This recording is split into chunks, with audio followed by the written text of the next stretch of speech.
Welcome fans to USA Championship Wrestling. Casey Gold alongside Lucky P. Larson, Esquire. And if you shut up, you might learn something. Oh, well, all eyes are on Oman Arena October the 5th when USA Championship Wrestling revives the original Southern Heavyweight title, Lucky.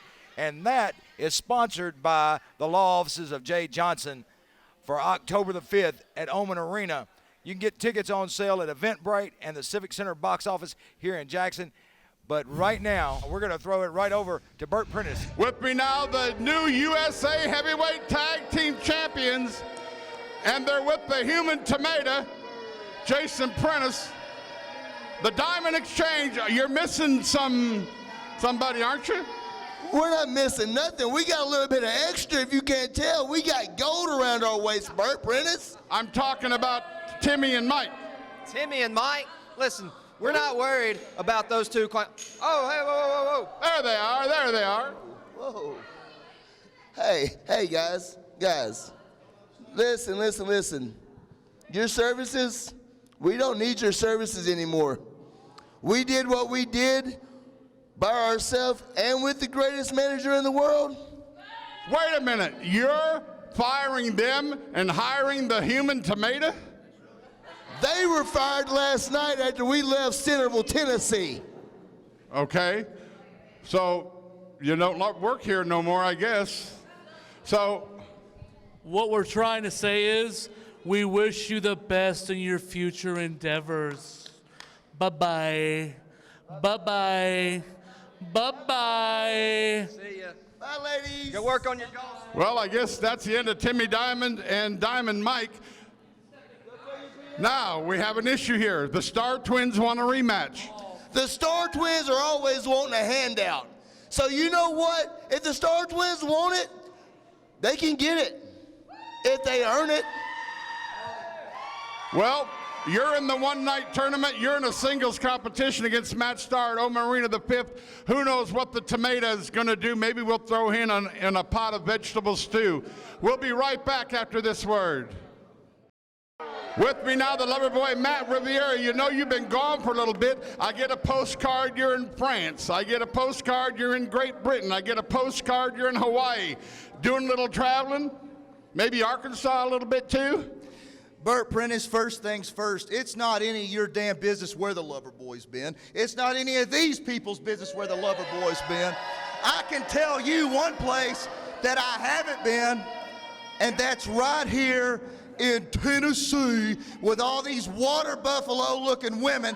I've been going where the women look the way they're supposed to look. We're talking about Los Angeles, Las Vegas, all over the world and everywhere in between, but let's put the ladies to the side and put the business to the front. Because you see, Bert Prentice, the Loverboy is back at USA Championship Wrestling.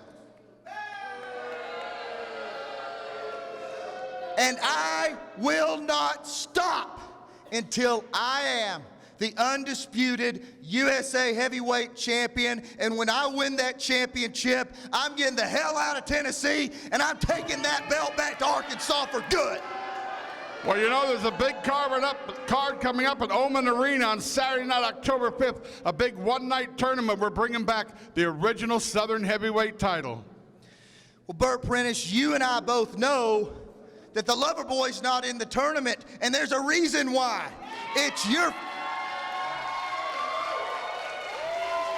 Whoa! We got a visitor in the studio. Wait a minute, Ricky Morton. Ricky Morton. Listen to me. This is my time. I'm the legend killer. If you want to know that, ask Bill Dundee. Ask Jerry the King Lawler. Ask Danger Doug Gilbert. What are you doing in my lane? Because if you don't get out of it, I'm going to knock you out of it. Well, hey, you know what? I was looking for that oxygen tank that you got to have, because, brother, you're really blowing up out here. You know, but, hey, listen to me now. Wait a minute, let me do this properly. WWE Hall of Famer Ricky Morton, ladies and gentlemen. Thank you very much. But you notice one thing, Matt Riviera, all three of those legends that you talked about, would put a sandwich on your head and starve you to death. That's what I'm talking about. And you talking about how great you are and what all you gonna do? Well, on that path and that road to do it, won't you start that path off with me? The WWE Hall of Famer, Ricky Morton, taking on the Loverboy, Matt Riviera. Yeah, you know, he's going to start a new movement, the He Too movement. You can read his tights. The He Too movement. See, he's being interrupted again. He's being just disrespected, just like you disrespected when he comes out to the ring. The Loverboy taking shots on Ricky Morton. Well, he deserves it. A reversal and a hip toss. He pulled the tights from the already. Hall of Famer. It's a Hall of Fame Ricky Morton. Hall of Fame cheap job. Oh, a boot and a stunner from Ricky Morton to the Loverboy. Well, he wasn't prepared to wrestle either. He wasn't prepared to wrestle. He's got his tights on, you moron. That's because he's always ready. He's always ready. You said he's always ready. Yes, for a match that He's he is always scheduled ready. for. It wasn't scheduled for now. And a shot. Ricky Morton with those right hands to the head. He attacked him when the man wasn't ready. And a boot. And the Loverboy right in the jaw. Yeah, and you notice the ref didn't even check his boot. I bet it's loaded. And a knee lift puts the Loverboy on the mat. And here comes Boyd Bradford into the match. And that's going to be a disqualification. Oh, Boyd, that might not have been a very smart thing. Well, he deserves it. Oh, my gosh. The Loverboy. Yeah, Ricky Morton doesn't look so good now, does he? Oh, and the boots being put to Ricky Morton. Yeah. And look out. Now, look, now we got Doug Gilbert. Now we got Doug Gilbert coming back. Well, what is this, welcome home day? Well, we're here in Jackson, Tennessee. Oh! What in the world? Yes! Doug Gilbert came just to put his the bat senses. to Ricky Morton. I knew Doug Gilbert would come back home. Oh, you got to be kidding me. You got to be kidding me. Welcome back, Doug. And now it warms my heart. big hug. That does and my heart Doug good. Gilbert with a bat. There you go. Isn't that beautiful? Well, here comes maybe he's going to attack Ricky Morton too. Maybe he's. Oh, the King is in the studio. Hey, that's not his property. Well, Doug left it there. Finders keepers. He's a thief. Finders keepers. And the King. They both got what they deserved. Ricky Morton interrupted a man like Matt Riviera, had no right to do that, and then Jerry Lawler stole Doug Gilbert's property. If I've ever heard you say it 100 times, a million times, never trust a Gilbert, man, you absolutely never trust a Gilbert, not any of them. All the way back to Doug's dad, Tommy Gilbert. I can't tell you how many times he turned on me. And then his brother, Eddie Gilbert. Eddie Gilbert ran me over with a car, and Doug was in the front seat with him. Never trust a Gilbert. Thank you, Jerry. No. God, I know. All right, come hang on, man. Two Hall of Fame legends here, folks. Yeah. Well, let me just say this. Doug Gilbert just showed his true colors. He's a yellow, he's rotten, he's a coward. He jumps people from behind, right? And we all know about Matt Riviera. He is double yellow, a double rotten coward. So let me, you know what? He made a challenge to Matt Riviera. I want to continue that challenge, except I want to add a little bit more to it. I want Ricky Morton and the King to take on Matt Riviera and Doug Gilbert, you dirty, rotten cowards. I promise you down the road we will do that match. Love to do it in Nashville. That's fine with me. I don't care anywhere, Jackson, Nashville, Memphis, it doesn't matter. I want both of those jerks in the ring with me and this WWE Hall of Famer right here, Ricky Morton. Huh? You know, Bert, it's hard to come out here and talk after you get whacked with a baseball bat. Yeah. And I just want to thank Jerry for coming out. At least I do have somebody that I can always trust, and that's the King, Jerry Lawler. Well, you just heard Jerry Lawler and Ricky Morton say, any town, any day, any place, they will beat you, but they want a match. Well, last I checked, Burt Prentice, Jerry Lawler and Ricky Morton didn't make the rules around here. And the way Ricky Morton looked, I think that myself and the dangerous one, we rule the show here at USA Championship Wrestling. So I think that's our decision. What do you think, Doug? Well, what I think, I'm absolutely ashamed of your behavior here on this TV show today. Ashamed. You know what, Bert? I sure hate to make you ashamed any time of myself and these people back here, but you know what? I still think, Bert, these people here like me more than they do Ricky Morton. Now, is that right or wrong? Not even close. Oh, you don't even think close, huh? Well, let me tell you one thing. If they had to ride up and down the road with Ricky Morton like I have and listen to him talk about WWE Hall of Famer and what I've done and me and Robert's done this and that, well, you know what? I don't care what Ricky Morton and Robert Gibson's done before Robert Gibson ever come along. And you know this, Bert. You're a wrestling historian. There was a Ricky Morton and Eddie Gilbert. Do you ever remember that? Oh, very much so. Hey, you know what? My brother couldn't trust Ricky Morton. I can't trust Ricky Morton. Bert, I could never trust Jerry Lawler because he turned on me every chance he got. Doug. And you know what I decided? Sometimes there's one evil, there's another evil, and you pick what best suits you. And what best suits me is Matt Riviera and Boyd Bradford. So I'm going to tell you, it don't matter. Whoever you've got, Bert Prentice, you bring them here to USA Wrestling in Jackson, Tennessee, in Nashville, Tennessee, in Memphis, Tennessee, and I guarantee you one thing, we're fixing to bring some pain like you had never seen before. You know, I'm waiting for somebody to step on Omega's feet. You really are? Yeah. Well, Omega just taking it to the champion right now in this non-title match right here on TV. Omega back after an injury, and you know my term for Draven Lee, right? And what would that be, Baldy? He would be an odd duck, you igmo. He is an odd duck. Just be really careful how you say that. And I'm always careful about how I say things. Yes. See, now right here is where Omega could use a good manager. Well, you know, maybe he could use a good manager like, I don't know, the Diamonds. You know, I actually have a little problem with a couple things there now that you brought that up. First of all, 1, 2, 3, 4, 5, 6, 7, 8, slow count. First of all, calling that human tomato the greatest manager around, that kind of sticks in my craw a little bit because, as I seem to recall, I have now led 14 different challengers to championships. So I think that I'm in that conversation, number one. Number two, they threw my good friend Ray to the curb, and I'm not very happy about that. Oh, don't lie. You don't have any friends. But speaking of championships, I'm going to remember that the next time a certain somebody calls me up asking me for help. Yeah, that's what I thought. I cannot know. I do not know who you're talking about, and I cannot even imagine anybody calling Lucky P. Larson for help. But speaking of championships, October the 5th, folks. Kevin Zion wins the Southern Heavyweight Championship. Oman Arena, October the 5th.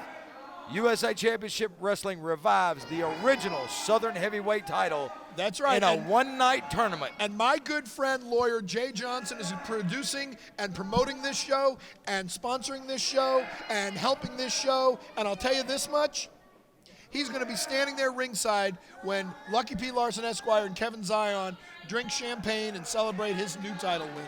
Well, tickets are on sale at eventbrite.com. USA Championship Wrestling, Southern Justice. Look it up on Eventbrite. Or you can go to the Civic Center box office. Is that anything like the Civic Center box office? That would be the Civic Center box office. Oh, I thought it was the Civic Center. Well, you know, I have been sick. Yeah. I'm sick sitting next to you. Yeah, I'm sick and tired of you. Can you tell which is which here between Draven and Omega? Well, I can tell which one is which. Draven has the purple hair. Which one? What is Jebediah doing? Is that Amish Roadkill again? That is the ambassador of Amish. Well, so I was half right. The ambassador of Amish. Uh-oh. Jebediah. See, and Draven is making a mistake here. He's taking his eyes off Omega. Oh, but Jebediah just got cracked in the head, and there's a 3 count. The winner of the match, Draven Lee. Well, first of all, that actually sounded like a 4 count. And secondly, Omega didn't lose this match. That Amish Roadkill did. Coming at you from Studio A inside Oman Arena. Jerry, you have headlined Oman Arena so many times over the years. You're a true legend. And let me tell you, you don't know how much we appreciate you spend. You don't have to do this. I mean, you're under contract to WWE. You travel. I book a lot of your stuff. I know how busy you are. You're home maybe 3 days a week, but you decided to come into the TV taping, and I just, on behalf of the greatest fans in the world, we appreciate you being here. Well, I'll tell you what, Bert. Everything that you said is 100% true. I love coming back, not only because these are the greatest fans in all of, not just in the state of Tennessee, but in all of the country. These are the greatest fans right here that I've ever wrestled in front of. And the great thing about coming back here to this studio now, this USA studio, because it is in the heart of this Oman Arena, that I love coming back, and I just walk around backstage back here where the dressing rooms were, where the fabulous Jackie Fargo, I swear, Jackie Fargo came in, I mean, just 15 feet from where we are right now. And poor little Tojo Yamamoto was sitting getting dressed. He was putting on those little wooden shoes of his, and Jackie came in. He had this big, long rubber snake, and he threw it over the locker, landed right on Tojo's shoulder, and Tojo reached in his bag, got a gun. I mean, he was scared to death. I mean, so many memories are happened right here with some of the greatest wrestlers that ever stepped foot in a ring in the state of Tennessee. Don and Al Green, the interns, Jackie Fargo, Jerry Jarrett, Tojo Yamamoto, all those guys were right here where we are right now, and it's awesome for me to come back and be in the same spot that these guys once got dressed in and once wrestled in. Well, I'll tell you this true story. As of today, when you came in, I found you up in the main arena, just reflecting. You were just Chris Vaughn, my assistant, and I were walking in, and there was Jerry just up in that Oman Arena by himself. Well, you know what? Just a couple of weeks ago, I went into the Mid-South Coliseum, which has been mothballed and closed up, and it's such a shame. But to stand inside the Mid-South Coliseum and look around and realize that, you know, it's still there, but it's not being used. But what is so great to come into this building, an Oman Arena, and it's still here, and it is still being used, and it's in great condition, and everybody needs to come out. I don't care if you're a wrestling fan or not, you just need to come out and be in these hallowed halls of this Oman Arena every chance you get, because it's something that not a lot of places realize the history, and not a lot of places appreciate a building like this Oman Arena is. Incredible history. Jerry, would you honor us with a match today on TV? You want me to wrestle too? No. You want a match with the King? No, absolutely. You know, I came up here to have a match. But Bert doesn't tell everybody just how close we are. I mean, we go way back, a long, long way. And just to tell you a little inside story, no, my fiance just decided to refurbish and renovate and get all new furniture in my house. Brother, you don't know how well. I talked to you about it. And we had some great furniture that I've had there in my living room, this really nice furniture that I've had there for like 7 years since I got my new house. And I said, I got to get rid of this furniture. I got to sell it. Bert said, whoa, I want to buy it. So Bert Prentice bought all my furniture. Bert Prentice, okay, now you're stretching the truth. You gave it to me. You didn't charge me nothing. But I appreciate it. It's in my house. But yes, if you want to come visit all of Jerry Lawler's furniture, it's in my house. Tours daily, $15. But I still have the dining room suite for sale. So if anybody wants it, it's just for sale. It's up in my lot, but yes, we are close. Jerry Lawler's wrestling on TV today. What are we doing here? Well, they're obviously coming to scout. They're smart. Wait. He can do what he wants. What are these guys up to? And Brandon White jumping the King. Well, that's smart. From behind. That's smart. If he didn't do it, the King would have. If he was done talking and yammering on him and Bert Prentice forever. Well, I'm surprised we have any time left to have a match. You've got the Loverboy, Doug Gilbert, and Boyd Bradford out here. Yeah, they're watching. Cheerleading. They're scouting. Brandon White. They're doing nothing wrong. With the King. They're doing nothing wrong. Look, Brandon White back to his old dirty tricks here. And what do you mean his old dirty tricks? He's sitting there. Referee. He was showing the referee something in the crowd. I didn't see anything else. I was looking at the referee. Oh, Brandon White with those shots to the midsection and a clothesline to the King. Cover him. 1, 2, 3, 4, 5. And the King able to kick out. Come on, Stevens, count faster. See, Matt Riviera and Boyd Bradford are both telling him it was a slow count. Oh, and there's a double axe handle See, they're telling him to cover him again. 1, 2, 3, 4, 5, 6. See, that time was a 6 count. See? And again, Brandon White Matt Riviera and Boyd trying to Bradford put the sat king on the away. right. And I can say this. This would actually be the biggest win of Brandon White's career. Well, good. I hope he does win. And now making his way up top. Come on. Come on. Come on, big boy Brandon. Let's go. Oh! And nobody home. That white kid The missed. king. Here comes the strap. Uh-oh. Oh, the king with those left jabs. Come on, Brandon. And Poke Brandon him in the White. eye. Poke him in the eye. Hey, that was low. You just saw It it. was not low. He kicked him and in. there's a stunner. He from kicked the him in the king. And there's a 3 count. The winner of the match, the WWE Hall of Famer, With a low Jerry blow. the King Lawler. With a low blow. Yeah, I have a feeling he's not going to be the And winner now, much longer. what are these guys doing? Well, it looks to me like they're surrounding Jerry Lawler. They are trying to surround the ring That's what it looks like. on the king. And what are they thinking they're going to do? What in the world? Who is this? And they've got weapons. And they've got ball bats as well. Doug Gilbert. They're copying Doug Gilbert. Maybe they're joining Doug Gilbert. They have bats like him. Doug Gilbert, not real sure. Well, are you real sure? I am not real sure. I don't even know who these guys are. Then you don't know anything. I know exactly who they are.